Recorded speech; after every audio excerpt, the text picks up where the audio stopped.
നമസ്തേ നമസ്തേ Jabbar Yunus G. അപ്പൊ നമുക്ക് സംസാരിക്കാം. പക്ഷെ പേഴ്സണലായിട്ട് ചോദ്യങ്ങളും ഉത്തരങ്ങളും ഒന്നും വേണ്ട. നമുക്ക് ബൈബിൾ അല്ലെങ്കിൽ ഖുറാൻ അത്രേ ഉള്ളൂ. ഓക്കെ, അതെ. ഞാനൊരു കാര്യം ആദ്യം ചോദിക്കട്ടെ. അതായത് ഇപ്പോ താങ്കൾ കേട്ടിട്ടുണ്ടാവുമല്ലോ, justice delayed is justice denied എന്ന് പറയും ഇംഗ്ലീഷിൽ. അതായത് നീതി വൈകിക്കുന്നത് നീതി നിഷേധിക്കുന്നതിന് തുല്യമാണ് എന്നാണ് അതിന്റെ അർത്ഥം. മനസ്സിലായോ? അപ്പോ നിങ്ങള് ഈ അന്ത്യനാളിലെ വിധിയും കാത്തിരിക്കുന്ന ആൾക്കാരാണല്ലോ നിങ്ങള്, ഇല്ലേ? അപ്പോ അത് ആദം മുതലുള്ള മനുഷ്യര്, ഇന്ന് വരെയുള്ള മനുഷ്യര്, ഇനി ജനിക്കാനിരിക്കുന്ന മനുഷ്യരും അവരുടെയൊക്കെ വിധി പിന്നീട് എപ്പോഴോ നടക്കുക എന്നാണ് നിങ്ങൾ വിശ്വസിക്കുന്നത്, അല്ലേ? അന്ത്യനാളില്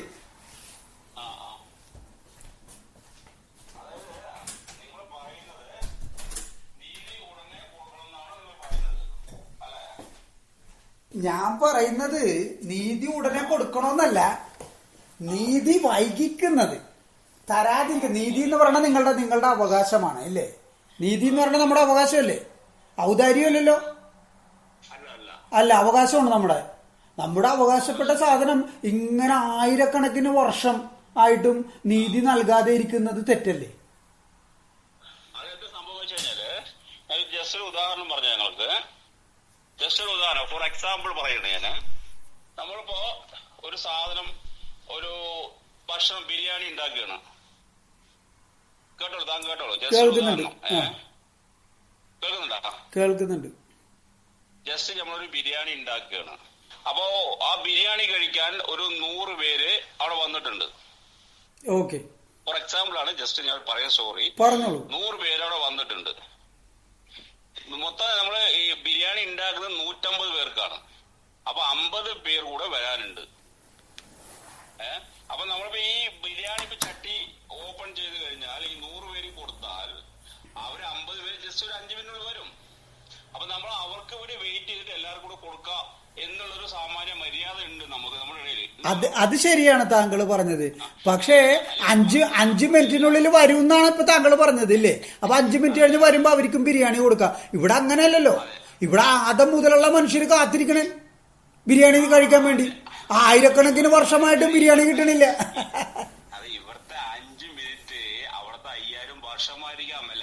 അങ്ങനെ പറഞ്ഞിട്ട് കാര്യമില്ലല്ലോ സുഹൃത്തെ.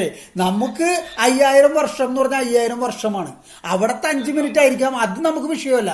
നമ്മളെ സംബന്ധിച്ചിടത്തോളം 5000 വർഷം എന്ന് പറഞ്ഞാൽ 5000 വർഷം തന്നെയാണ്.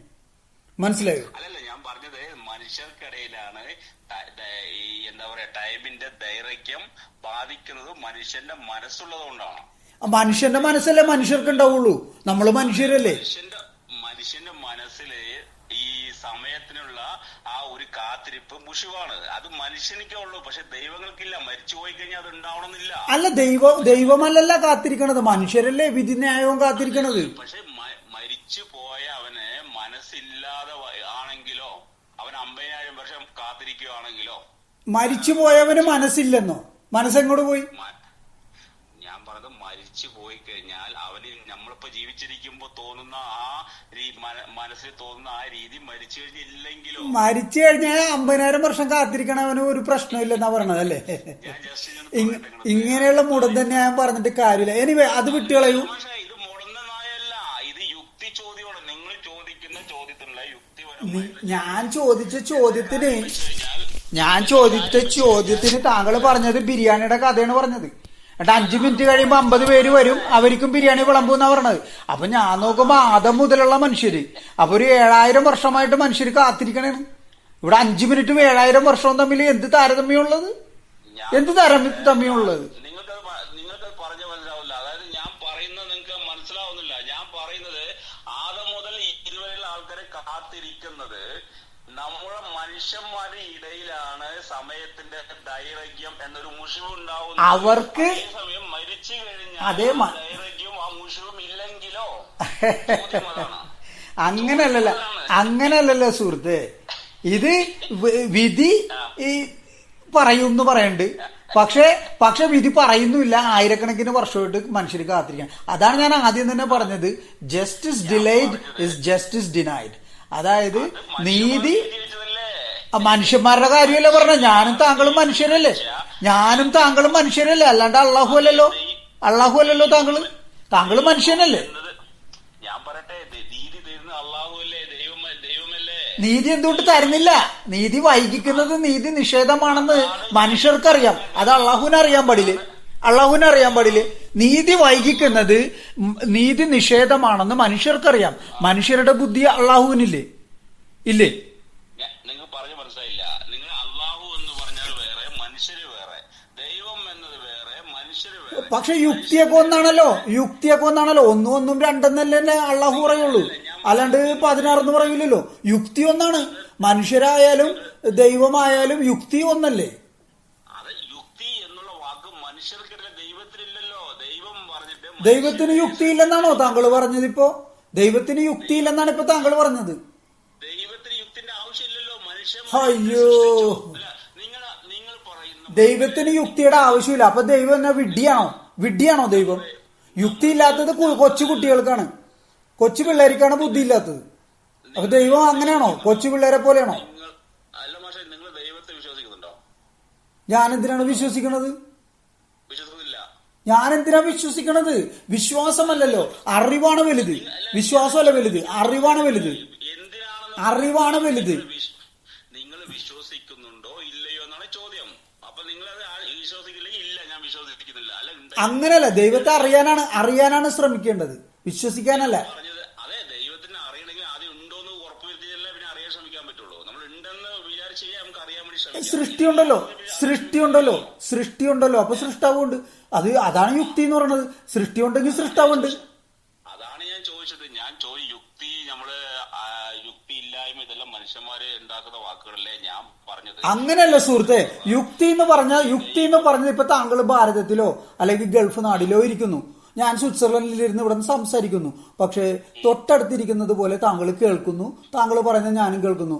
Even though we are miles apart, നമ്മൾ ഒരുപാട് മൈലുകൾ ദൂരെയാണെങ്കിലും ഇരിക്കുന്നു. അതിന്റെ കാരണം എന്താണ്? എങ്ങനെ സാധിക്കുന്നു? ഇന്റർനെറ്റ്. അത് യുക്തിയല്ലേ, വിശ്വാസമല്ല, അത് യുക്തിയാണത്. മനസ്സിലായോ?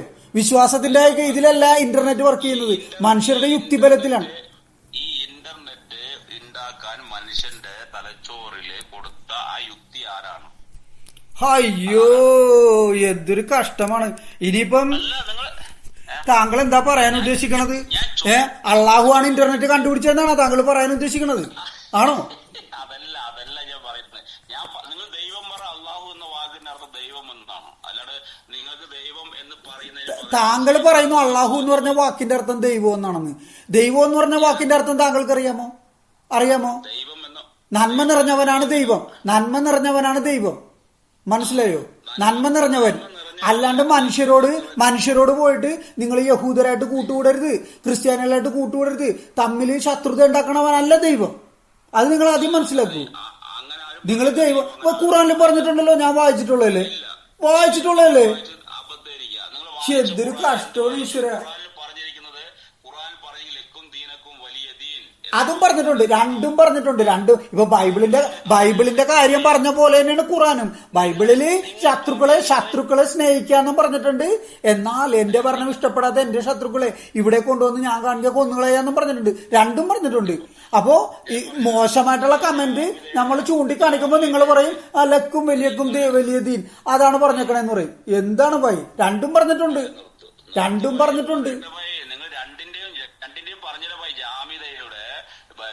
വിശദീകരണമാണ് നിങ്ങൾ ഖുറാനിൽ പറയുന്നത്. ഒളിഞ്ഞിരുന്ന് അഹിന്ദുക്കളെ ആക്രമിച്ച് കൊല്ലണം എന്ന് ജാമിദയുടെ പാരായണം ഉദ്ദേശിച്ചാണ് നിങ്ങൾ പറയുന്നെങ്കിൽ അതിന് ഞാൻ ആൻസർ തരാം.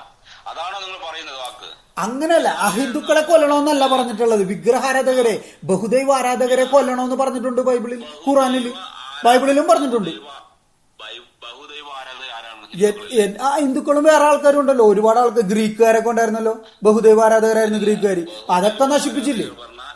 ബഹുദൈവ ആരാധക ഒന്നിൽ കൂടുതൽ വിഗ്രഹങ്ങളെ വെച്ച് ആരാധിക്കുന്ന ജബ്ബാർജി ഇവിടെ മമ്മൂട്ടി ഉണ്ട്, കേരളത്തില് മോഹൻലാൽ ഉണ്ട്, സുരേഷ് ഗോപി ഉണ്ട്. നിങ്ങൾക്ക് ഇഷ്ടമുള്ളവരെ നിങ്ങൾ ആരാധിക്കും, മനസ്സിലായി? അല്ലാണ്ട് മമ്മൂട്ടിക്ക് പറയാൻ പറ്റുമോ എന്നെ മാത്രം ആരാധിക്കാൻ പാടുള്ളൂ? മോഹൻലാലിന് പറയാൻ പറ്റുമോ നിങ്ങൾ എന്നെ മാത്രം, എന്റെ മാത്രം ഫാൻ ആവണം, മമ്മൂട്ടിയുടെ ഫാൻ ആവരുത്? അങ്ങനെ പറയാൻ പറ്റുമോ? പറയാൻ പറ്റുമോ?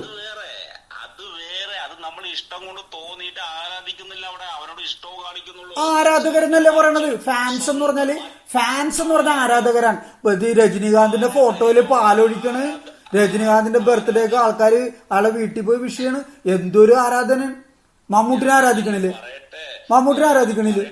നിങ്ങൾ ചോദിക്കുന്നത് ന്യായമായ ചോദ്യം. ഞാൻ പറയട്ടെ, ഒരു ഫാൻസിനെ ആരാധിക്കുന്നവൻ ഒരു മുട്ടാളനാണ്, അല്ലെങ്കിൽ വിഡ്ഢിയാണെന്ന് ഞാൻ പറയൂ. കാരണം ഇസ്ലാം അതിനെ എതിർക്കുന്നു. അങ്ങനെയല്ല സുഹൃത്തെ, അങ്ങനെ പറയാൻ നമുക്ക് അവകാശമില്ല സുഹൃത്തെ. ഇപ്പൊ ഞാൻ താങ്കളെ ഉപദ്രവിക്കാത്തടത്തോളം കാലം താങ്കൾക്ക് എന്നോട് വിരോധം ഉണ്ടാവേണ്ട കാര്യമില്ല, മനസ്സിലായോ? ഞാൻ എന്തൊക്കെ ചെയ്യുന്നു, ചിലപ്പോൾ ഞാൻ ചെയ്യണ പൊട്ടത്തിലിരിക്കും, ആയിക്കോട്ടെ, ഞാൻ ഒരു മനുഷ്യനാണ്, ഞാൻ സ്വയം ലേൺ ചെയ്തോളൂ, മനസ്സിലായോ? അല്ലാണ്ട് വിഗ്രഹാരാധന പാപമാണെന്ന് വിഗ്രഹാരാധന കൊല്ലുക എന്നല്ലേ എഴുതി വെച്ചേക്കണത് ഖുറാനില്? കൊല്ലുക എന്നല്ലേ? അങ്ങനെ പറഞ്ഞിട്ടില്ല ഖുറാനിൽ പറഞ്ഞ വാക്കിന്റെ അർത്ഥം ഞാൻ നിങ്ങൾക്ക് പറഞ്ഞു തരാം. നിങ്ങൾ മുമ്പും പിമ്പും വായിക്കുന്നില്ല, അതാ പ്രശ്നം. ഈ ജാമിദ എന്ന് പറഞ്ഞവൾ നിങ്ങളെ പോലുള്ള ആൾക്കാരെ ഇതുപോലെ സുഖിപ്പിച്ച് കാശുണ്ടാക്കുന്നവളവള്. അപ്പൊ അവള് അങ്ങനെയൊന്നും പറയല്ലേ ഭായ്, അങ്ങനെയൊന്നും പറയല്ലേ, ഒരു സ്ത്രീയല്ലേ, അങ്ങനെയൊന്നും പറയല്ലേ പ്ലീസ്. അല്ലല്ല, നിങ്ങൾ ബൈബിള് പോലെ എല്ലാം നമ്മുടെ ഖുറാന്, മനസ്സിലായില്ലേ? ബൈബിളില് എല്ലാം കള്ളത്തരമാണെന്ന് ഞാൻ ഉറപ്പിച്ച് പറയാം. കാരണം തോറ എന്നൊരു ബുക്കിന്റെ കോപ്പി അടിച്ചുണ്ടാക്കിയതാണ് ബൈബിൾ, അത് ഞാൻ സമ്മതിക്കാം. കാരണം ക്രിസ്ത്യാനികൾ ഇത് തന്നെ പറയും, ക്രിസ്ത്യാനിയോട് ചോദിച്ചാൽ പറയും ബൈബിള് കോപ്പി അടിച്ചാണ് ഖുറാൻ ഉണ്ടാക്കിയാണെന്ന് അവരും പറയും. എന്തൊരു കഷ്ടമാണിത്! നിങ്ങൾ അങ്ങോട്ടും ഇങ്ങോട്ടും ഇങ്ങനെ ചെളിവാരി എറിയണല്ലേ, അങ്ങോട്ടും ഇങ്ങോട്ടും. അല്ല, ഞാൻ പറഞ്ഞത് നിങ്ങൾ ശരിക്കുള്ള ഡിബേറ്റ് നിങ്ങൾ കണ്ടിട്ടില്ല, അതുകൊണ്ടാണ് നിങ്ങൾ ഈ പറയുന്നത്. അതായത് ഈ ഇവന്റെ ഡിബേറ്റിന് പോകുമ്പോ, ഈ സഭാഷണം മുന്നിൽ ഡിബേറ്റിന് പോകുന്നവര് അരമുറി അറിയുന്നവരെ പോകുന്നത്, യഥാർത്ഥമുള്ള ആൾക്കാർ പോകുന്നില്ല. അയാളത് പോകുന്നത് യുക്തി കൊണ്ട് അയാളെ നേരിടണം. എങ്ങനെയാന്ന് വെച്ച് കഴിഞ്ഞാൽ, ജാമിദ പറയുന്നുണ്ട് നിങ്ങൾ മറഞ്ഞിരുന്ന് ബഹുദൈവ ആരാധകരെ കൊല്ലുവിൻ, വെട്ടിക്കൊല്ലുവി എന്ന വാക്ക്. അത് ഖുറാനിൽ എഴുതിയിട്ടുള്ളതാണ്, എന്റെ അടുത്ത് ഖുറാനിൽ ഇപ്പുണ്ട്, വേണം എടുത്ത് വായിച്ചേപ്പിച്ചു തരണം. നിഷേധിക്കുന്നില്ല, ഞാൻ പറയട്ടെ. അതിന്റെ മുമ്പും പിമ്പും നിങ്ങൾ വായിച്ചിട്ടില്ല, അതാ പ്രശ്നം. എന്റെ സുഹൃത്തെ മുമ്പ് നിങ്ങളൊരു പെൺകുട്ടീനെ ബലാത്സംഗം ചെയ്യണേ, അപ്പൊ കോടതിയിൽ വരുമ്പോ നിങ്ങളോട് പറയണേ നിങ്ങൾ ബലാത്സംഗം, അപ്പൊ നിങ്ങൾ പറയണേ അതിന്റെ മുമ്പും പിമ്പും നിങ്ങൾ നോക്കണം, അതിന് മുമ്പ് ഞാൻ നല്ലവനായിരുന്നു എന്ന് പറഞ്ഞിട്ട് കാര്യമുണ്ടോ? ബലാത്സംഗം ചെയ്ത ബലാത്സംഗം കുറ്റമാണത്, മനസ്സിലായോ? വ്യത്യാസമല്ലേ? ഞാൻ പറയട്ടെ, നിങ്ങൾ ബലാത്സംഗത്തേക്ക് പോവല്ലേ, നിങ്ങൾ ബലാത്സംഗത്തിൽ പോകരുത്. ഞാൻ പറയട്ടെ, അത് ചെയ്തതാണ്. അല്ല, ഞാനൊരു ഉദാഹരണം പറഞ്ഞെന്നുള്ളൂ. ഞാനൊരു ചോദ്യം ചോദിച്ചപ്പോ താങ്കൾ ബിരിയാണിയുടെ ഉദാഹരണം പറഞ്ഞില്ലേ? നിങ്ങൾ പറഞ്ഞുള്ള ആൻസർ ഞാൻ പറഞ്ഞു തന്നിട്ട് അതിൽ എന്താ തെറ്റ് നിങ്ങൾ തിരിച്ചു പറയൂ. ഞാൻ പറയട്ടെ, അതായത് ബഹുദൈവ ആരാധന വെട്ടുവീൻ കൊല്ലുവി എന്ന് പറഞ്ഞിരിക്കുന്നത് അന്നത്തെ കാലത്ത് ജൂതരും ഈ മുഹമ്മദ് നബിയുമായിട്ട് ഫൈറ്റ് ഉണ്ടായിരുന്നു, യുദ്ധമുണ്ടായിരുന്നു. ആ സമയങ്ങളിൽ ഇവര് ജൂതന്മാര് വന്നിട്ട് മുസ്ലിം സമുദായത്തിൽപ്പെട്ടവരെ ആക്രമിക്കുകയായിരുന്നു. സമ്മതിച്ചു. അങ്ങനെയാണെങ്കിൽ അന്നത്തെ കാലത്ത് നടന്ന സംഭവമാണെങ്കിൽ ഈ ഉസ്താദുക്കൾ എന്തിനാണ് അത് ഇന്നും പഠിപ്പിക്കണത്? പിള്ളേരാ, കുട്ടികൾ എന്തിനാ പഠിപ്പിക്കണത്? ഇന്ന് പഠിപ്പിക്കുന്നില്ല. ആര് പറഞ്ഞു? ഖുറാനല്ലേ പഠിപ്പിക്കണം. അതിൽ ഇതെല്ലാം എഴുതി വെച്ചേക്കണത് ഖുറാനല്ലേ പഠിപ്പിക്കണത് കുട്ടികളെ. അതാണ് ഞാൻ ഖുറാന്റെ മുമ്പും പിമ്പും എഴുതി വെച്ചിട്ടുണ്ട്, അത് നിങ്ങൾ വായിച്ചില്ല. അതാ പറയുന്നത്. ഞാൻ മുമ്പ് എന്താണ് ആ കാലഘട്ടത്തെ പറ്റിയാണ് അവിടെ എഴുതിയത്, പിമ്പ് എന്താണ് ഈ കാലഘട്ടങ്ങളിൽ ഇവരെ ആരാധിക്കണം എന്നാണ് പറയുന്നത്. നിങ്ങൾ ഒരാളെ ആക്രമിച്ചിട്ട് നിങ്ങൾ കോടതി കൊണ്ട് നിർത്തുമ്പോ നിങ്ങൾ ഇന്ന ദിവസം മൺഡേ 10-ാം തീയതി മൺഡേ നിങ്ങൾ ഇയാളെ രാവിലെ 8 മണിക്ക് ആക്രമിച്ചില്ല എന്ന് ചോദിക്കണം. അപ്പോ നിങ്ങൾ പറയണേ പക്ഷേ ഞായറാഴ്ച ഞാൻ ഇയാളെ ആക്രമിച്ചിട്ടില്ല, ഇതിനു മുമ്പ് ഞാൻ ആക്രമിച്ചിട്ടില്ല, അത് പറഞ്ഞുകൊണ്ട് നിങ്ങൾ ചെയ്ത തെറ്റല്ലുണ്ടാവൂ? അല്ലണ്ടാവൂ? നിങ്ങൾ പറയണത് ഞാൻ പറഞ്ഞത് എന്താണ്? ഇതില് ഖുറാനിൽ പറഞ്ഞിട്ടുണ്ട് ബഹുദൈവ ആരാധകരെ പതിയിരുന്ന് ആക്രമിക്കുക, കൊന്നുകളയുക എന്നൊക്കെ ഖുറാനിൽ പറഞ്ഞിട്ടുണ്ട്. അപ്പൊ താങ്കൾ പറഞ്ഞ എന്താണ്? ഖുറാനിൽ വേറെ കാര്യങ്ങളും നല്ല കാര്യങ്ങളും പറഞ്ഞിട്ടുണ്ടെന്നാണ്. അതിനെക്കുറിച്ചല്ലല്ലോ ഞാൻ ചോദിച്ചത്. ഇപ്പൊ ഖുറാനിൽ ഇപ്പൊ മുഹമ്മദ് പറഞ്ഞിട്ടുണ്ടെന്ന് പറഞ്ഞ സ്വർഗം എന്ന് പറഞ്ഞാല് അമ്മയുടെ പാദത്തിങ്കലാണെന്ന് മുഹമ്മദ് പറഞ്ഞിട്ടുണ്ടെന്ന് ഞാൻ കേട്ടിട്ടുണ്ട്. അപ്പൊ അത് നല്ല കാര്യമാണ്. അതിനെക്കുറിച്ച് എനിക്ക് നിങ്ങളോട് തർക്കിക്കാൻ അവകാശമില്ലല്ലോ, നല്ല കാര്യമില്ലേ? ഞാൻ എന്തിനാ തർക്കിക്കണത്? തെറ്റായ കാര്യങ്ങളെ കുറിച്ചാണ് ഞാൻ ചോദിക്കണത്, മനസ്സിലായോ? ബഹുദൈവ ആരാധകരെ കൊല്ലുവിൻ എന്ന വാക്കല്ലേ നിങ്ങൾക്ക് അറിയേണ്ടത്, അതല്ല അറിയേണ്ടത്. അത് ഖുറാനിൽ എഴുതി വെച്ചേക്കണാണ്, ഖുറാനിൽ എഴുതി വെച്ചേക്കണാണ്. അതിന്റെ എക്സ്പ്ലനേഷൻ നിങ്ങൾക്ക് വേണ്ടത് അതല്ല നിങ്ങൾക്ക് വേണ്ടത്. ഞാൻ പറയുന്ന കാര്യങ്ങൾ പറഞ്ഞിട്ട് നിങ്ങൾ തിരിച്ചു പറയൂ. ഞാൻ പറയുന്നത് എന്ന് വെച്ച് കഴിഞ്ഞാല്, ഇപ്പോ ഉദാഹരണം ഒരു എക്സാമ്പിൾ പറഞ്ഞ് നമുക്ക് അതിലേക്ക് തുടങ്ങാം. ഒരു എക്സാമ്പിൾ എന്ന് വെച്ച് കഴിഞ്ഞാൽ ഒരു മനുഷ്യനെ ഇനിയൊരു മനുഷ്യൻ കൊല്ലാൻ നടന്നു. അപ്പൊ ഇവനെ നിവൃത്തിയില്ലാണ്ട് ആ മനുഷ്യനെ കൊല്ലേണ്ടി വന്നു. എന്നിട്ട് ഇവൻ പറയണ മറ്റുള്ള മക്കളോട് പറയണ, മക്കളെ ഞാൻ അവനെ കൊന്നു. നിങ്ങൾ ഈ പറയുന്ന കാര്യവും യാഥാർത്ഥ്യവുമായിട്ട് ചരിത്രവുമായിട്ട് യാതൊരു ബന്ധവുമില്ല. നിങ്ങൾ നോക്കൂ, മുസ്ലിങ്ങൾ ഇവിടെ വന്നിട്ട് ഈ ഭാരതത്തിൽ വന്നിട്ട് ധാരാളം ഹിന്ദുക്കളെ ബഹുദൈവ ആരാധകരെ കൊന്നിട്ടുണ്ട്. അവരുടെ സർവകലാശാല, ഇപ്പൊ നളന്ദ സർവകലാശാല വീണ്ടും കൊണ്ടുവരണേ. ഇതെന്തുകൊണ്ടാണ്? എങ്ങനെ, എവിടെ നിന്ന് പോയി, എങ്ങോട്ട് പോയി, എങ്ങോട്ട് പോയി? ബക്തിയാർ ഖിൽജി മുഹമ്മദ് ബക്തിയാർ ഖിൽജി എന്ന് പറഞ്ഞ ഒരാള് വന്നിട്ട് തല്ലിപ്പൊളിച്ചതാണ്. 10,000-കണക്കിന് സ്റ്റുഡൻസ് ഉണ്ടായിരുന്നു, 90 ലക്ഷം പുസ്തകങ്ങളും കത്തിച്ചു കളഞ്ഞു. എന്നിട്ട് നിങ്ങൾ പറയുന്നതാണ് ഇനിയിപ്പോ ഹിന്ദുക്കളൊക്കെ അറബികളെ മുഹമ്മദ് ഖിൽജിനെ അങ്ങോട്ട് പോയി ആക്രമിക്കാൻ പോയിട്ട് അയാൾ തിരിച്ചു വന്ന് ആക്രമിച്ചെന്നാണ് നിങ്ങൾ പറയണത്. അതല്ല സത്യം. സത്യം ഇവര് കാബാലികരാണ്, ഇവര് ഇങ്ങനെ ആക്രമണകാരികളാണ്. കാരണം ഇവര് വായിക്കണ ഖുറാനാണ് വായിക്കണം, അതുകൊണ്ട് ആക്രമണകാരികളാണ്. മനസ്സിലായോ? വിഷയത്തിന് പോവല്ലേ, നമ്മൾ പറയുന്ന കാര്യം ഫസ്റ്റ് പിന്നെ വിഷയത്തിൽ തന്നെയാണ് നിൽക്കുന്നത്. താങ്കൾ ഇപ്പൊ പറഞ്ഞ എന്താണ്? ബഹുദൈവ ആരാധകരെ കൊല്ലാൻ പറഞ്ഞത് അവര് മുസ്ലിങ്ങളെ ആക്രമിച്ചു, അതിന് തിരിച്ചാക്രമിക്കാനാണ് പറഞ്ഞതെന്നാണ് താങ്കൾ വ്യാഖ്യാനിക്കണം അങ്ങനെയാണ്. അതുകൊണ്ടാണ് ഞാൻ ഈ നളന്തയുടെ കാര്യം എടുത്തിട്ടത്. ഹിന്ദുക്കൾ പോയിട്ട് ഏതെങ്കിലും യൂണിവേഴ്സിറ്റി നശിപ്പിച്ചിട്ടാണോ വന്നിട്ട് ഇവിടെ വന്ന് ഇതൊക്കെ ചെയ്തത്? പഠിപ്പിച്ചെങ്കിൽ, അങ്ങനെ പഠിപ്പിച്ചിട്ടുണ്ടെങ്കിൽ ഇന്ന് അവരെ അത് കൊന്നു നടക്കണ്ടേ? അങ്ങനെ പഠിപ്പിച്ചിട്ടുണ്ടെങ്കിൽ ഇന്നത്തെ സമുദായം ബഹുദൈവ ആരാധന കൊന്നുകൊണ്ടിരിക്കണ്ടേ? നിങ്ങൾ എവിടെ കൊന്നു കാണിച്ചു തരും? പാകിസ്ഥാനിൽ എന്തോരം ഹിന്ദുക്കൾ ഉണ്ടായിരുന്നു? 26% ഹിന്ദുക്കൾ ഉണ്ടായിരുന്നു വിഭജന സമയത്ത്. ഇപ്പോ 1% ഹിന്ദുക്കളുള്ളൂ. അപ്പൊ 25% ഹിന്ദുക്കൾ എങ്ങോട്ട് പോയി? പാകിസ്ഥാനിൽ എന്ത് സംഭവിച്ചു നമുക്ക് അതിനെപ്പറ്റി പഠിക്കേണ്ടി വരും. അത് വേണ്ട. അതെ നിങ്ങളുടെ കൊള്ളരുതായ്മകളെ കുറിച്ച് ചൂണ്ടിക്കാണിക്കുമ്പോ അത് പഠിച്ചിട്ട് വേണം പറയാനെന്ന് പറയും ഇല്ലേ? എന്തിനാണ് മിസ്റ്റർ ഇങ്ങനെ കൊലയാളികളെ ന്യായീകരിക്കാൻ പോണത്? കൊലയാളികളെ ന്യായീകരിക്കണം എന്തിനാണ്? കൊലയ്ക്ക് കൂട്ടു നിൽക്കണല്ലേ അത്, അല്ലേ? എന്തിനാണ് അങ്ങനെ ചെയ്യണത്? താങ്കൾ ഒരു യങ് മാൻ ആണെന്നാണ് ഞാൻ കരുതുന്നത്. എന്തിനാണ് ഇങ്ങനെ കൊലയ്ക്ക് കൂട്ടു നിൽക്കണത്? അങ്ങനെയല്ലല്ലോ സുഹൃത്തെ. ഇപ്പൊ അമേരിക്കക്കാര് ഇപ്പൊ വേൾഡ് ട്രേഡ്, ഞാൻ പറയുന്നൊന്ന് കേൾക്കൂ. World trade centre bin Laden നശിപ്പിച്ചു എന്നും പറഞ്ഞ് അവിടെ 3,000-ഓളം ആൾക്കാരെ കൊന്നു എന്നും പറഞ്ഞ് അമേരിക്ക പോയിട്ട് ഇറാഖ്, സിറിയ എല്ലാം ബോംബ് ചെയ്ത് ലക്ഷക്കണക്കിന് ആൾക്കാരെ കൊന്നു.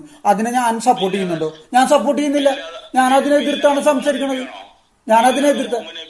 അല്ലല്ല, അതിനെതിർത്താണ് ഞാൻ സംസാരിക്കുന്നത്. കാരണം എന്താണ്? മനുഷ്യരെ കൊല്ലുന്നു. പക്ഷെ താങ്കൾ അങ്ങനെയല്ല. താങ്കള് മുസ്ലിങ്ങൾ കൊന്ന കാര്യം പറയുമ്പോ താങ്കൾ അതിനെ ന്യായീകരിക്കാൻ നോക്കും. എന്തൊരു മനുഷ്യനും ഒരിക്കലും പറയില്ല. ഞാൻ അങ്ങനെ ഒരിക്കലും പറയില്ല. എന്താ കാര്യം വെച്ച് കഴിഞ്ഞാല്, നിങ്ങൾ ഒരു മുസ്ലിം നാമധാരി കൊന്നിട്ടുണ്ടെങ്കിൽ അവനെ ഞാൻ കൊല്ലണം പറയും. ഞാൻ തന്നെ കൊല്ലും പറയും. മനസ്സിലായില്ലേ? ഞാൻ ചോദിക്കുന്ന ചോദ്യം മുസ്ലിങ്ങളാണ് പറയുന്നതല്ല, നിങ്ങൾ പറയുന്നതല്ല ഖുറാൻ. അങ്ങനെയാണെങ്കിൽ ബഹുദൈവ ആരാധകരെ കൊല്ലാൻ പ്രേരിപ്പിക്കുന്ന ഖുറാൻ നിങ്ങൾ കത്തിച്ചു കളയോ? അതിന്റെ അർത്ഥം നിങ്ങൾ കേൾക്കുന്നില്ലല്ലോ. നിങ്ങൾ ഒരാളെ കൊന്നു കഴിഞ്ഞാൽ ആളെ നിങ്ങൾ കൊല്ലുന്നല്ലേ നിങ്ങൾ പറഞ്ഞത്. എന്നിട്ട് ഈ പുസ്തകം, ബഹുദൈവ ആരാധകരെ കൊല്ലാൻ പറയുന്ന പുസ്തകം നിങ്ങൾ ആരാധിക്കുന്നില്ല. അന്നത്തെ കാലത്ത് ബഹുദൈവ ആരാധകർ എന്ന് ഉദ്ദേശിക്കുന്നത് ജൂതന്മാരെയാണ്. അതെങ്ങനെയാണ്? ജൂതന്മാരെങ്ങനെയാണ് ബഹുദൈവ ആരാധകരാണ്? ജൂതന്മാരെന്ന് പറയുന്നത് വിശ്വസിക്കുന്നത് ഓൾഡ് ടെസ്റ്റമെന്റിലാണ്. തോറ എന്ന് നിങ്ങൾ വിളിക്കുന്ന പുസ്തകം, അതിൽ പറയുന്നത് നിന്റെ കർത്താവായ ദൈവം ഞാനാകുന്നു, ഞാനല്ലാതെ മറ്റൊരു ദൈവം നിനക്കുണ്ടാകരുത്. അപ്പൊ അതാണ് വിശ്വസിച്ചത്. അവരൊരിക്കലും ബഹുദൈവ ആരാധകരായിരുന്നില്ല. ഒരിക്കലും അവർ യഹൂദരായതിനു ശേഷം, മോസസിന് ശേഷം അവരൊരിക്കലും ബഹുദൈവ ആരാധകർ. ഇപ്പൊ താങ്കൾ പറഞ്ഞു വരുന്നത് അങ്ങനെയാണെങ്കിലും യഹൂദരാണ് ബഹുദൈവ ആരാധകരെങ്കിലും അവരെ കൊല്ലാൻ റൈറ്റ് ഇല്ലല്ലോ. അത് അവരുടെ ഇഷ്ടമല്ലേ? അവര് ബഹുദൈവ ആരാധകരോ ഏകദൈവ ആരാധകരോ ആരെങ്കിലും ആയിക്കോട്ടെ. താങ്കൾ ആരെ ആരാധിക്കുന്നു എന്നുള്ള, ഇപ്പൊ താങ്കള് മമ്മൂട്ടിനെ താങ്കൾ ആരാധിക്കുന്നു എന്ന് പറഞ്ഞ് എനിക്ക് താങ്കളെ കൊല്ലാനുള്ള അവകാശമുണ്ടോ? ഉണ്ടോ? താങ്കൾ പറയൂ. ഒരാൾ ഞാൻ പറയുന്നത് കഴിഞ്ഞിട്ട് നിങ്ങൾ തിരിച്ചു പറയൂ. വെറുതെ കലകലാന്ന് വർത്തമാനം ഒരു കാര്യമില്ല. ഞാൻ പറയുന്നത്, നിങ്ങൾ പറയുന്ന ബഹുദൈവ ആരാധകരെ കൊല്ലണം എന്ന് ഖുറാനിൽ പറഞ്ഞു. അതല്ലേ നിങ്ങളുടെ ചോദ്യം? അതിനൊരു എക്സ്പ്ലനേഷൻ ഞാൻ തന്ന ശേഷം നിങ്ങൾ സംസാരിക്കും. അല്ല, അതിന്റെ എക്സ്പ്ലനേഷൻ താങ്കൾ തന്നല്ലോ. താങ്കൾ പറഞ്ഞ ജൂതന്മാരാണ് ബഹുദൈവ ആരാധകര്. നിങ്ങൾ മനസ്സിലാക്കിയില്ല. നിങ്ങൾ മനസ്സിലാക്കുന്നതോടെ വീണ്ടും കൂടി ആ ചോദ്യം ചോദിക്കും. ഞാൻ പറഞ്ഞു തന്ന ശേഷം നിങ്ങൾ അതിന്റെ ഉത്തരം പറയൂ. ജസ്റ്റ് ഒരു 10 സെക്കൻഡ് ഹോൾഡ് ചെയ്യും. ഞാൻ പറഞ്ഞുകൊണ്ടിരിക്കുന്നത്, അത് കഴിഞ്ഞിട്ട് നിങ്ങൾ തിരിച്ചു പറയൂ. അതായത് പണ്ട് അറേബ്യയിൽ വന്നിട്ട് ഈ ബഹുദൈവ ആരാധകർ എന്ന് പറയാൻ ജൂത് അന്ന് ആ മതം സ്ഥിരീകരിച്ചിട്ടില്ല. ആ സമയങ്ങളിൽ ജൂതമതം ഇല്ല. അതിൽ പലരും വന്നിട്ട് ബഹുദൈവമായിട്ടുള്ള കുറെ വിഗ്രഹങ്ങൾ ആരാധിക്കുകയാണ് അവരുടെ പണി. അങ്ങനെ ജീവിച്ചുമ്പോൾ മക്കളൊക്കെ പണ്ട് വെറും വിഗ്രഹങ്ങൾ നിറഞ്ഞിരിക്കുന്ന സമയമായിരുന്നു. ആ സമയത്ത് ഈ ജൂത് വർഗമാണ് അന്നത്തെ ശത്രുക്കള്. ജൂത് കൊണ്ട് വേറെ ആൾക്കാരുണ്ട് അതിലുണ്ട്, അതൊന്നും അത് സ്ഥിരീകരിച്ചില്ല. അവർ തമ്മിലുള്ള ഫൈറ്റുള്ള സമയങ്ങളിൽ ഇതിൽ വന്നിട്ട് മുഹമ്മദിന്റെ അനുയായികൾ വന്നിട്ട് വളരെ കുറവുണ്ടായിരുന്നു, അവർ കൂടുതലാണ്. അപ്പൊ ഇവരിങ്ങനെ പറഞ്ഞു, ഇവരെ മറഞ്ഞിരുന്നിട്ട് ഇവരെ വന്നു കഴിഞ്ഞാൽ മറഞ്ഞിരുന്ന് വെട്ടുവീൻ. കാരണം നമ്മുടെ ലക്ഷ്യം എന്താണ്? ഇസ്ലാം മതം സ്ഥാപിക്കുക എന്നതാണ്. അതുകൊണ്ട് അങ്ങനെ അവരെ വെട്ടുവിൻ എന്നൊരു വാക്യം അവിടെ ഉപയോഗിച്ചത് അന്നത്തെ കാലഘട്ടത്തിലാണ്. പിൽക്കാലത്ത് പറഞ്ഞു മറ്റുള്ള മതങ്ങളെ നിങ്ങൾ ബഹുമാനിക്കും. ഇതാണ് ആ ഖുർആനിലെ വാക്യം. അന്ന് ബഹുദൈവം ആരാധകർ ഉണ്ടായിരുന്നു എന്ന് ഉദാഹരണം എന്ത് പറഞ്ഞാൽ ആ കഅബയിൽ കംപ്ലീറ്റ് വിഗ്രഹങ്ങളായിരുന്നു. അങ്ങനത്തെ ഒരു സമ്പ്രദായത്തിലാണ് ആ സംഭവം അവിടെ ഉണ്ടായതും. താങ്കൾ പറഞ്ഞു കഴിഞ്ഞു എങ്കിൽ ഞാൻ മറുപടി പറയാം. താങ്കൾ പറഞ്ഞത് അന്ന് ആദ്യം പറഞ്ഞ യഹൂദരായിരുന്നു ബഹുദൈവ ആരാധകരുന്നു. ഇപ്പൊ താങ്കൾ പറഞ്ഞ യഹൂദരുടെ കൂടെ വേറെ ആൾക്കാരുണ്ടായിരുന്നു, അവരും ബഹുദൈവ ആരാധകർ. താങ്കൾ ഒരു കാര്യം മനസ്സിലാക്കുക. ഒരു 10 സെക്കൻഡ് ഞാൻ സംസാരിക്കട്ടെ, അപ്പൊ താങ്കൾ കാര്യം പിടികിട്ടും. നോക്കൂ സുഹൃത്തെ, പാപം എന്ന് പറയുന്നത് അതിനൊരു നിർവചനമുണ്ട്. അത് സനാതന ധർമ്മം പഠിപ്പിക്കുന്ന നിർവചനം പരദ്രോഹം, പരോപദ്രവം. അതാണ് പാപം. മറ്റുള്ള മനുഷ്യരെ ഉപദ്രവിക്കല്, ദ്രോഹിക്കല്, ഹിംസിക്കല്, അതാണ് പാപം. അല്ലാണ്ട് ഏതെങ്കിലും ഒരു മനുഷ്യൻ ബഹുദൈവ കല്ലിനെയോ മണ്ണിനെയോ വൃക്ഷത്തെയോ മൃഗങ്ങളെയോ ആരാധിക്കുന്നത് കൊണ്ട് അത് പാപമാകുന്നില്ല. ആരാധന അല്ല പാപം. ഒരു മനുഷ്യനെ ഹേർട്ട് ചെയ്യലാണ് പാപം. അതാണ് നിങ്ങൾ മനസ്സിലാക്കേണ്ടത്. പക്ഷെ നിങ്ങൾ സെമിറ്റിക് മതക്കാർക്ക് ബഹുദൈവ ആരാധന പാപമാണ്. ഞാൻ ഏറ്റവും അധികം വെറുക്കുന്നത് വിഗ്രഹാരാധനയാണ് എന്ന് അള്ളാഹു പറയുന്നുണ്ട്. വിഗ്രഹാരാധന അള്ളാഹുവിന് വെറുപ്പാണ്. അതിനങ്ങനെ വെറുക്കണത് അത് ഓരോരുത്തരും ഇഷ്ടമല്ലേ. ഇപ്പൊ ഞാൻ നേരത്തെ പറഞ്ഞ പോലെ മോഹൻലാലിനെ ആരാധിക്കണോ, സുരേഷ് ഗോപിനെ, ദിലീപിനെ, മമ്മൂട്ടിനെ, അത് ജനങ്ങളുടെ ഇഷ്ടമല്ലേ. ഇത് ഞാൻ മമ്മൂട്ടിനെ ആരാധിച്ചില്ല, മോഹൻലാലിനെ ആരാധിച്ചെന്ന് പറഞ്ഞ് മമ്മൂട്ടി ആരാധകർക്ക് എന്നെ കൊല്ലാൻ പറ്റുമോ? ഇതെന്താണ് ഈ പറഞ്ഞത്? ഇനി പറയൂ. ഞാൻ പറയാം. അതായത് ബഹുദൈവ ആരാധകർ എന്ന് പറഞ്ഞാൽ ഈ നോർമലായിട്ട് ബഹുദൈവ ആരാധകരല്ല, ശത്രുക്കളായിട്ടുള്ള ബഹുദൈവ ആരാധകർ ഈ വിരലിൽ എണ്ണാവുന്ന അനുയായിയുള്ള മുഹമ്മദ് നബിയുടെ അനുയായികളെ കൊല്ലാൻ പരക്കം പാഞ്ഞു നിന്നപ്പോ അവരെ വെട്ടുവിൻ എന്ന് പറഞ്ഞ ഉച്ചാരണം കൊണ്ട് ബഹുദൈവ ആരാധകർ, അന്നത്തെ ജനങ്ങൾ എന്നല്ല അവിടെ പറഞ്ഞത്, ബഹുദൈവ ആരാധകരായിട്ടുള്ള അവരാണ് ശത്രുക്കൾ. കാരണം അവര് വന്നിട്ട് ആ സമയത്ത് വന്നിട്ട് ബഹുദൈവങ്ങളെ ആരാധിക്കുന്നതുകൊണ്ട് അതിനെ എതിർത്ത മുഹമ്മദിനെ അവർക്ക് ശത്രുവായിരുന്നു. അതുകൊണ്ട് അവർ അന്ന് ബഹുദൈവ ആരാധകർ എന്ന സംബോധന അവിടെ വന്നത്. അങ്ങനെ ആ സംബോധനയുള്ള ആൾക്കാരാണ് മുഹമ്മദ് നബി അനുയായികളെയും കൊല്ലാൻ വേണ്ടി വന്നത്. അതുകൊണ്ടാണ് അന്നത്തെ കാലത്ത് ആയത്ത് സ്പോട്ടിലിറങ്ങിയ ആയത്താണ് അന്ന് ഇറങ്ങിയ. മനസ്സിലായി. ഇതിന് ഞാൻ എന്റെ വിശദീകരണം തരാം. മനസ്സിലായി, താങ്കൾ പറഞ്ഞ മനസ്സിലായി. ആ സംബോധന എന്നുള്ളത് ബഹുദൈവ ആരാധകരെ എന്ന് ഉദ്ദേശിച്ചത് അന്നത്തെ കാലത്ത് ബഹുദൈവ ആരാധകരായ ശത്രുക്കൾ. അതുകൊണ്ടാണ് അവിടെ ആ പേര് അവിടെ വന്നത്. കഴിഞ്ഞു, പറയൂ. താങ്കൾ പറഞ്ഞത് ഈ മുഹമ്മദ് വെറുത്തത് അല്ലെങ്കിൽ ഈ ഖുറാനിൽ പറയുന്നത് വെട്ടിക്കൊല്ലാൻ പറഞ്ഞിരിക്കുന്നത് ബഹുദൈവ ആരാധകരായ ശത്രുക്കളാണ് എന്നാണ് പറഞ്ഞത്. ഇപ്പൊ താങ്കൾ ഒരു 100 ദൈവങ്ങളെ ആരാധിക്കുന്നു. താങ്കളുടെ വീട്ടിലൊരു പൂജാമുറിയുണ്ട്, അവിടെ ഒരു 100 ദൈവങ്ങളെ താങ്കൾ കരുതുന്നു ഇത് ദൈവങ്ങളാണെന്ന്. ഓക്കെ, ഇതിനൊന്നും ഒരു മനുഷ്യനൊരു തെളിവൊന്നുമില്ലേ? എന്ത് തെളിവുള്ളത്? ഒരു തെളിവില്ല. പക്ഷെ താങ്കൾ വിശ്വസിക്കും, താങ്കൾ മരിച്ചു പോകുന്ന ആളാണല്ലോ. അപ്പൊ താങ്കൾ പേടിച്ചിട്ട് മരിച്ചു ഞാൻ എങ്ങോട്ട് പോകും, അപ്പൊ ഈ ദൈവങ്ങളെ വിളിച്ചു കഴിഞ്ഞാൽ ഞാൻ രക്ഷപ്പെടുമെന്ന് പറഞ്ഞ് താങ്കൾ 100 ദൈവങ്ങളുടെ ഫോട്ടോ വെച്ചിട്ട് താങ്കൾ അത് പൂജ ചെയ്യുന്നു, ആരാധിക്കുന്നു. അതിനെനിക്കെന്താ പ്രശ്നം? താങ്കളെ ഞാൻ എങ്ങനെ കൊല്ലും? അതിന് എന്നെ താങ്കൾ എങ്ങനെ ഞാൻ ശത്രുവായിട്ട് കണക്കാക്കും? പക്ഷേ ഖുറാൻ പ്രകാരം ബഹുദൈവ ആരാധകര് പാപികളാണ്. അങ്ങനെയാണ് അത് ശത്രു. ഖുറാനാണ് ശത്രുത വിളമ്പുന്നത്. മനസ്സിലായോ? മനുഷ്യരുടെ മനസ്സിലേക്ക് ബഹുദൈവ ആരാധകരൊക്കെ ശത്രുക്കളാണെന്ന് പറയുന്നത് പഠിപ്പിക്കുന്നത് ഖുറാനാണ്. അവിടെയാണ് അതിന്റെ പ്രശ്നം ഇരിക്കുന്നത്. മനസ്സിലായോ? ഓരോരുത്തരുടെ ആരാധന എന്ന് പറയുന്നത് സുഹൃത്തെ നമുക്ക് സ്വയം നമ്മുടെ മനസ്സിലുണ്ടാവണേണ്. ഒരാളുടെ ഇപ്പൊ താങ്കളുടെ പ്രവൃത്തി നല്ലൊരു പ്രവൃത്തിയാണെന്നെങ്കിൽ താങ്കളുടെ ആരാധന ഉണ്ടാവും. അത്രയുള്ള സ്വയം ഉണ്ടാവണേണ്. മനസ്സിലായോ? അല്ലാണ്ട് ഒരാൾക്ക് പറയാതെങ്കിൽ മമ്മൂട്ടിനെ ആരാധിക്കും എന്ന് പറയുമ്പോ സ്വിച്ച് ഇട്ട പോലെ ആരാധിക്കാൻ പറ്റൂ? അങ്ങനെയല്ലല്ലോ. മമ്മൂട്ടിയുടെ ഒരുപാട് സിനിമകളൊക്കെ കണ്ട് നല്ല അഭിനയം, അപ്പൊ അങ്ങനെയാണ് ആരാധന ഉണ്ടാവണത്. മനസ്സിലായോ? അത് ഓരോരുത്തരുടെ ഇഷ്ടമാണ് ആരാധിക്കണമെന്നുള്ളത്. പക്ഷെ ഖുറാൻ പറയുന്നത് ബഹുദൈവ ആരാധന പാപമാണ്, നിങ്ങൾ അത് ചെയ്യരുത്, അതാണ് പാപം. അല്ലാണ്ട് പരോപദ്രവം പാപമാണെന്ന് ഖുറാൻ പറയുന്നില്ല. പറയൂ. ഇപ്പൊ ഞാൻ ഞാൻ 100 ദൈവം ഫോട്ടോ വെച്ചിട്ട് ആരാധിക്കുന്നു, അപ്പൊ ഞാൻ മരിച്ചു പോകും പേടിയുള്ളതുകൊണ്ട് ഞാൻ അത് ആരാധിക്കും എന്നാണ് താങ്കൾ പറഞ്ഞത്. ഞാൻ 100 ദൈവങ്ങളെ ആരാധിക്കുന്നത് എന്റെ ഇഷ്ടമാണ്, ശരിയാണ്. പക്ഷെ ഞാൻ ഈ 100 ദൈവങ്ങളെ ആരാധിക്കുന്നത് എതിർത്തൊരുത്തം വന്നപ്പോൾ അവനെ ഞാൻ അവനെ പാത്തും പതുങ്ങി കൊല്ലാൻ നടന്നുകൊണ്ടിരിക്കുകയാണ്. ആ സമയത്ത് അവൻ പറയുകയാണ്, എന്നെ ഞാൻ പറഞ്ഞു കേൾക്കാതെ എന്നെ കൊല്ലാൻ വന്നുകൊണ്ടിരിക്കണം, അതുകൊണ്ട് ഞാൻ അവനെ കൊല്ലുന്നു, അല്ലെങ്കിൽ നിങ്ങൾ അവനെ കൊല്ലുവീൻ എന്ന് പറഞ്ഞത് തെറ്റാണോ ശരിയാണോ? താങ്കളിപ്പോ പറഞ്ഞ എന്താണ്? 100 ദൈവങ്ങളെ ആരാധിക്കുന്നു, അതിനെ എതിർത്ത് ഒരുത്തം വന്നു, അത് മുഹമ്മദ് എതിർത്ത് വന്നു. എന്തിനാ എതിർക്കണത്? താങ്കളുടെ ഇഷ്ടമല്ലേ 100 ദൈവം? താൻ 100 10,000 എത്ര ദൈവങ്ങൾ താങ്കൾ ആരാധിച്ചോ? എനിക്ക് ഉപദ്രവം ഇല്ലല്ലോ ബ്രോ, എനിക്ക് ഉപദ്രവം ഇല്ലല്ലോ. താങ്കൾ ചെയ്യുന്ന നല്ല കാര്യമാണെങ്കിൽ അതിന്റെ ഫലം താങ്കൾ കിട്ടും. പൊട്ടത്തരമാണെങ്കിൽ താങ്കളുടെ സമയം പോയി, അത്രേ ഉള്ളൂ. വെറുതെ സമയവും എല്ലാം പാഴാക്കി, അത്രേ ഉള്ളൂ. അല്ല, എതിർത്തു എന്ന് പറഞ്ഞാൽ പരസ്യമായിട്ട് സത്യം വിളിച്ചു പറഞ്ഞാൽ അത് ദേഷ്യം വന്നിട്ടാണ് ഇവര് എതിർക്കാൻ വരുന്നത്. അല്ലാതെ ഇവന് വീട്ടിൽ വന്ന് തടയരുത് എന്ന് തടഞ്ഞിട്ടില്ല ഇതുവരെയായിട്ട്. ഇവിടെ വീട്ടിൽ വന്ന് നിങ്ങൾ ആരാധിക്കരുത് എന്ന് തടഞ്ഞിട്ടില്ല. വിഗ്രഹാരാധന പതിയിരുന്ന് ആക്രമിക്കാന്ന് ഖുറാനിൽ എഴുതി വെച്ചിട്ടുണ്ട്. പതിയിരുന്ന് ആക്രമിക്കാന്ന്, മനസ്സിലായി? അതന്നെ ഞാൻ പറഞ്ഞോണ്ടിരിക്കുന്നത്. നിങ്ങൾക്ക് പറയുന്ന കാര്യം നിങ്ങൾക്ക് മനസ്സിലാക്കുന്നില്ല. അതായത് ഞാനൊരു 100 ദൈവങ്ങളെ ആരാധിക്കുന്നു, അപ്പൊ മുഹമ്മദ് അങ്ങാടി വെച്ച് പാട്ടായി പറയുന്നു. അതുപോലെ എന്നെ പോലെ കുറെ ആൾക്കാർ ഇവിടെ ഉണ്ട്. അപ്പൊ മുഹമ്മദ് അങ്ങാടി വെച്ച് പറയുന്നു, എന്താ പറയുന്നത്? ബഹുദൈവ ആരാധകരെ നിങ്ങളത് ചെയ്യരുത്, നിങ്ങൾക്ക് ഏകനായ ദൈവമുണ്ട് എന്നൊരു പ്രബോധനം നടത്തുമ്പോ ഈ ബഹുദൈവ ആരാധകർ എല്ലാം കൂടെ ചേർന്ന് മുഹമ്മദിനെ കൊല്ലാൻ പോകും. അതാണ് തെറ്റ്, അതാണ് തെറ്റ്, അതാണ് തെറ്റ്. അപ്പൊ നിങ്ങളോട് ഞാൻ പറയണേ മമ്മൂട്ടി ആരാധകരെ, നിങ്ങൾ മമ്മൂട്ടിനെ ആരാധിക്കരുത്, നിങ്ങൾ മോഹൻലാലിനെ ആരാധിക്കണം എന്ന് പറഞ്ഞ എങ്ങനെ ശരിയാവും? മമ്മൂട്ടിയെ ആരാധിക്കരുത്, മറ്റുള്ളവരെ ആരാധിക്കരുത്, ദൈവങ്ങളല്ലോ, അവര് മനുഷ്യരല്ലേ, അവരെ ആരാധിക്കുന്നല്ലേ ആരും ഇവിടെ. ആരാധന എല്ലാം ഒന്ന് തന്നെയാണ് സുഹൃത്തെ. ആരാധനയെ കുറിച്ചാണ് നമ്മൾ പറയണത്. ഒരാളുടെ ഇപ്പൊ ദൈവത്തിനെ നമ്മൾ ചുമ്മാ ആരാധിക്കോ? ദൈവത്തിന്റെ കഥകളൊക്കെ കേട്ട് ദൈവം ഇങ്ങനെയുള്ള പ്രവൃത്തികൾ, നല്ല പ്രവൃത്തികളൊക്കെ ചെയ്തിട്ടുണ്ട്, അങ്ങനെയാണ് നമ്മൾ ആരാധന ഉണ്ടാവണത്. അല്ലാണ്ട് ചുമ്മാ ഇത് ദൈവമാണെന്ന് എഴുതി കാണിച്ച് ഞാൻ ആരാധിക്കാൻ പറ്റുമോ? പറ്റൂല. മോഹൻലാലിനെ ആരാധിക്കുന്നത് ബഹുദൈവ ആരാധകരാണ്.